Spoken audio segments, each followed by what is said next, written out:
What's going on, family? This is Scrapbook Boxing, Museum of the Forgotten Fisticuffs series. We're going to continue the African-American fight series with a fighter by the name of Oscar Rankins.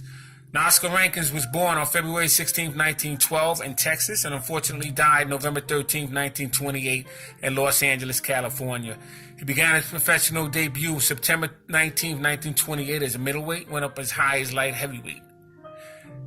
He had a fight record of 43 wins, 30 losses, 7 draws, 18 KOs.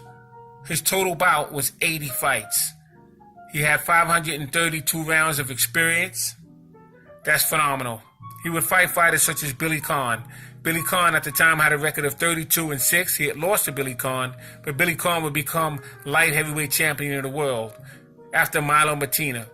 Billy Conn would face Joe Louis twice, 1941 and 1946. Put up a good account of himself. He fought Joe Louis in 1941, and they went 12 rounds before he was knocked out in 2 minutes and 58 seconds of that 12th round.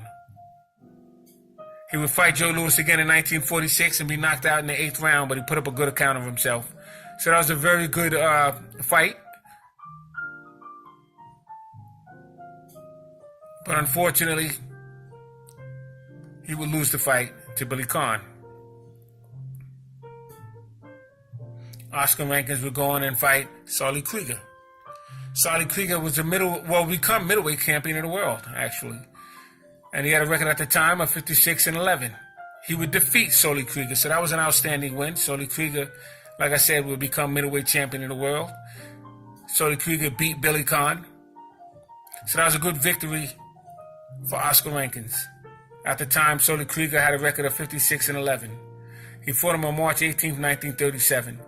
He would fight Al Gainer, very good African-American fighter with a record of 61-16 at the time. He would lose to Al Gainer, but Al Gainer had a lot of great fights, a lot of ring experience at that time. And he would fight a lot of good fighters and defeat them as well. Like I said, he had a record of 61-16 at the time that Oscar Rankins fought him. He would face Marty Simmons. He would face Marty Simmons 3 times and defeat him all 3 times. He would fight Ken Overland. At the time, Ken Overland had a fighting record of 72-9. He would lose to him, but Ken Overland would become middleweight champion of the world. Ken Overland would lose his middleweight title to Ceferino Garcia. Ceferino Garcia had wars with Henry Armstrong. And matter of fact, Henry Armstrong tried to take the title away from Ceferino Garcia. And unfortunately for Henry Armstrong, they did a robbery on him, taking 5 rounds away from him. And then the referee flew out of the ring, couldn't find him anywhere. To this day, they don't know where that referee is. But Oscar Rankins fought Ken Overland and came up short. He would face Pat Valentino in his last fight. At the time, Pat Valentino had 29-5.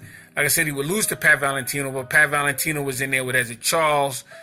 He was in there with everybody. He was a very good fighter. At that time, Pat Valentino was a heavyweight.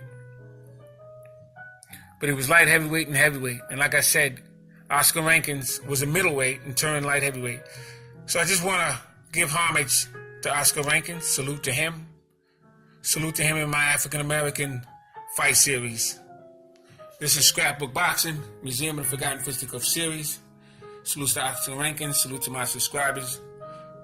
Thanks for hanging in there with me. One love.